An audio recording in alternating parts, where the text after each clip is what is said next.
on your own. I told you. It's enough.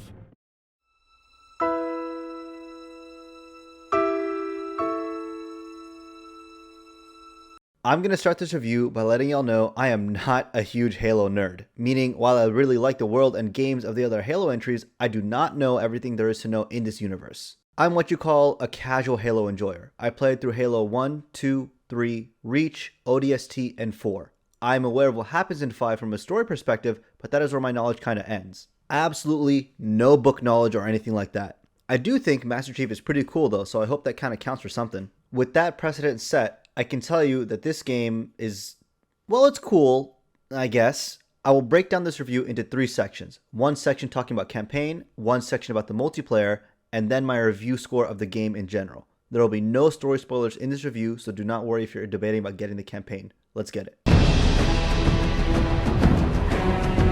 Okay, so we all know Halo campaigns by this point, right? A series of linear missions that tell a story in varying environments with fun characters sprinkled throughout the game that join you on set adventures. It was fun, it worked. It did its job in a way that I appreciated and thoroughly enjoyed. Going back and playing it on Legendary was something I look forward to. Okay, now imagine all of that, but spaced out, with open world sections in between each mission, remove the varying environments and fun characters and creativity and uniqueness that Halo brought to the shooter genre, and you got yourself Halo Infinite's campaign. But it's not all bad. Let me start with the good about the campaign. Initially, I really liked the campaign. It felt great to play. The grapple hook was a ton of fun, the gunplay was excellent, and so was the variety in the upgrade system. It felt so good to be able to zip and zoom around the map with the grapple hook, exploring every nook and cranny, which I applaud the devs for. It's not often that I jump into a game, see a mountain, and say, I'm gonna climb that and actually succeed. Usually, a game stops me by inputting an invisible wall or something. Here, I could take my grapple and climb as much as I wanted. It was a fun experience. The gunplay was excellent. I liked how I could unlock new weapons and new weapon variants by doing some of the side content. It was a good way to incentivize me to actually go and hunt the high value targets, or HVTs. Killing HVTs was rewarding because of the new weapon variants I got to use, which made the game a lot more interesting. It provided new avenues to tackle enemies and bases. Overall, gunplay was solid, and if you're a fan of the way it feels in multiplayer, then I think you'll like it in the campaign. Unlocking and using different abilities was nice, and I was able to get more points in my upgrade system by exploring different parts of the map. By the end of the game, I believe I had all the points unlocked and they all felt very fun to use. However, gunplay and exploration can only go so far in terms of enjoyment. Let's talk about what I didn't enjoy about Halo Infinite's campaign. Okay, earlier I said I had a fun time exploring and doing some of the side content in the game, and that was true. I genuinely did enjoy it for a time. Keywords being for a time. The high value target stuff was great because I actually got a lot of good stuff from doing them, i.e. new weapons I could play around with. All the other side content though got so boring so fast. The loop is as follows. There's forward operating bases around the world, otherwise known as FOBs. You go to the FOB, fight off the enemies, liberate it, it adds to your network. Once it's added to your network, it shows all the collectibles, side missions, and other things you can do around the FOB. You don't need the FOB to do the side content, but it helps by marking it on your map. Around the FOBs were these purple side missions that once you complete them, get more points to help you unlock vehicles and other things like that. In the bases and around the FOBs, you had soldier rescue as well, where you could go in, rescue the soldiers, and you get points to, once again, unlock weapons and vehicles. And finally, the last thing that was marked in your map were collectibles like Spartan cores, which you use to upgrade your equipment, as well as cosmetics you could use for multiplayer. This is what the side content consists of: FOBs, HVTs, purple side missions, collectibles, and soldier rescue. And I did all of them. Like every single thing that was on the map, I did it. Initially, these were all a lot of fun, but about 1/4 through the campaign, I just got really bored of doing the side content. Usually, I really enjoy doing side content in games just because it gives you more things to mess around with and or it pushes the story forward in a way that builds out the world. It was usually pretty enjoyable, but for this game, I got bored.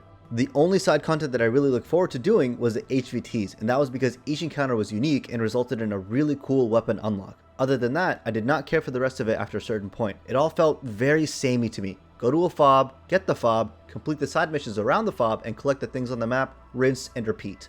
I understand that an open world Halo game is what a lot of fans have been asking for a long time, myself included. I really like the idea of this open world Halo, and when I heard about it, I was like, oh, that sounds cool. But this was probably the most boring way to implement this idea.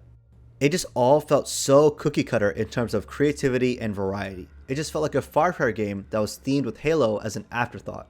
I didn't feel as though the content was made in a way that was interesting. I also really despise world building through audio logs. It's fine to have in your game, but if that's the main source of background info for your world, it gets really old really quick, and this game does just that. A ton of background story for the campaign was within these audio logs that were spread around the world. I just couldn't be bothered enough to go and search for these throughout the entire world. The idea in general just feels lazy and safe to me. As for the main campaign missions, they all felt so similar to a point where I was just zipping through them at the end just to complete the campaign.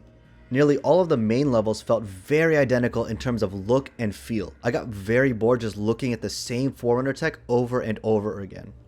There wasn't really anything in the game that made me stop and want to explore more than I already was. In comparison to the previous games, this one felt really boring to play through the main campaign because it all felt the same. I can also easily say that the story for this game was meh. I won't go into story spoilers, but the story for this game felt like a setup for later expansions. To a point where a lot of the important story stuff happens right before this campaign begins and feels as though this campaign is in the middle point between two sections of really heavy conflict and story. The cutscenes that were present didn't really tell a huge story in my opinion, and it could be because I'm not a die-hard Halo fan, and that's fair. Maybe it was just not meant for someone like me, and I can understand that. However, as someone who's played through those other games I mentioned, I feel as though this one is the most lacking in terms of story. I could be a little biased though because my enjoyment of the story of this campaign was severely dampened by some of the writing choices made by 343. There were a couple of things I didn't like in the overall writing of the story, but the main one was Echo 216, the guy who finds Master Chief in the trailers and he sticks with you through the entirety of the campaign. Holy shit, this guy was so annoying. I could not stand this character.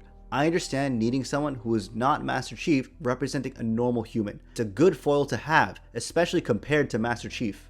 But this guy just always complained. Literally anything I would do, he would just be complaining the entire time, and that got very tiring very quickly. I get what they were going for, but as someone who's just trying to enjoy the campaign and play as Master Chief, this was the worst guy to be paired with.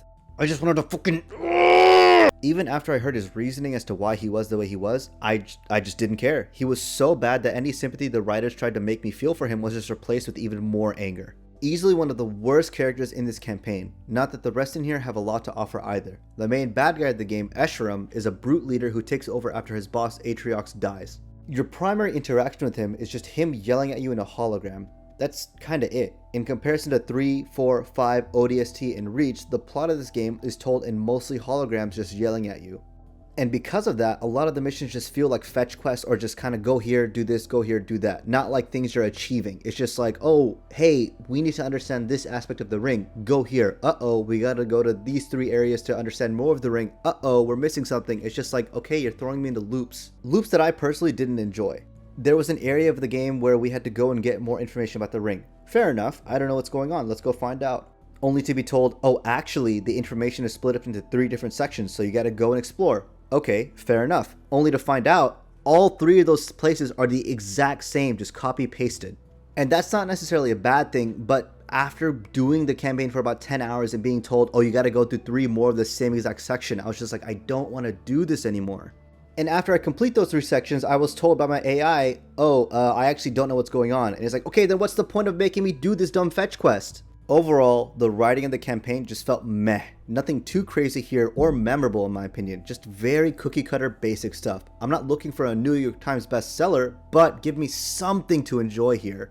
I can easily look back on the previous Halo titles and remember really cool key moments that happened. Here, I got nothing. It was just not enough to keep me interested. Let's go ahead and talk about the super not controversial multiplayer section. So I just want to say, I actually think the multiplayer is kind of fun. As of this recording, I believe I'm level 83 of the Battle Pass, which I did purchase. The gunplay for the multiplayer feels excellent. The few tweaks I have on it are a lot of the balancing of the guns feel off, the variety of weapons is not that much, and the variety of maps are not that great either. For example, the shotgun just doesn't feel like a shotgun to me, and other weapons that are available aren't varied enough for me to go and seek them out to use. And the map variety is very limited. I wish we had a lot more on launch. The big team battle variety is only 3 and it's just, it's not enough. But other than that, I enjoy the gameplay a lot. The slide mechanics, grenades, movement, etc. are very crisp and clean. I also love the abilities that are spread around the map and having them spawn on the floor is a smart move.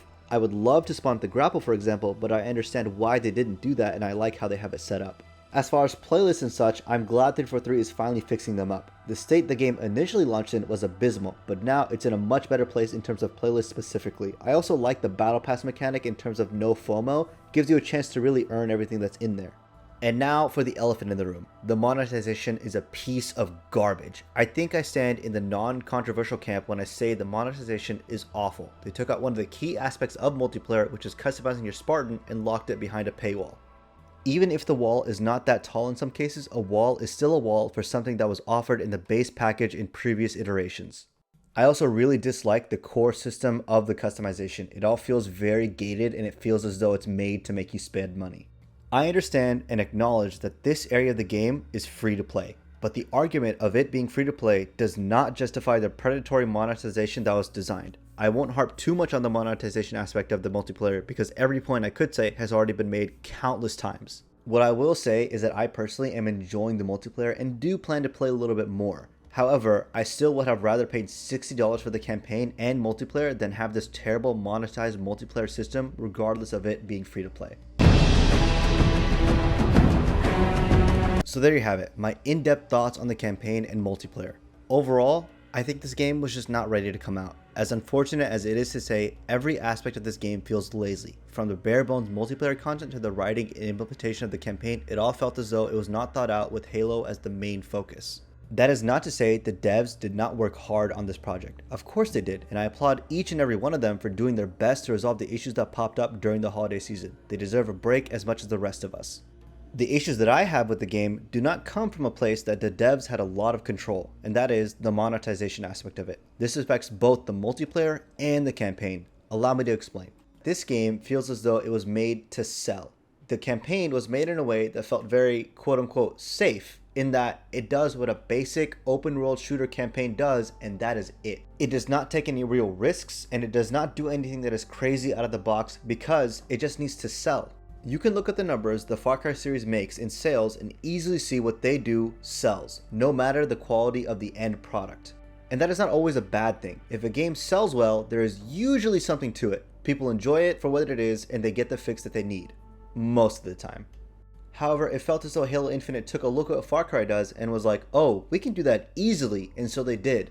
And on paper, this game technically does everything it should and checks all the boxes for an open world shooter, and this game is a very easy sell in terms of campaign. Longtime Halo fans were hyped to finally get an open world Halo, and 343 did deliver on that promise. For me, however, this game suffers for that promise in the aspects of creativity and uniqueness and opts for something that would sell well. Paying a full $60 for a campaign that is just a copy paste for 15 hours in terms of content, levels, and story is not worth it, and I hope they don't expect to charge $60 for later expansions of the campaign. I'm not saying they can't set up for future stuff in this campaign, but at least make the campaign I paid for interesting and unique in terms of story. When I play a Halo campaign, I want a cool story with varied environments and encounters. I never have been at a point in other Halo games where I sat there and was like, can I just skip this room? And proceed to do so for the next 5 rooms, which is what happened here.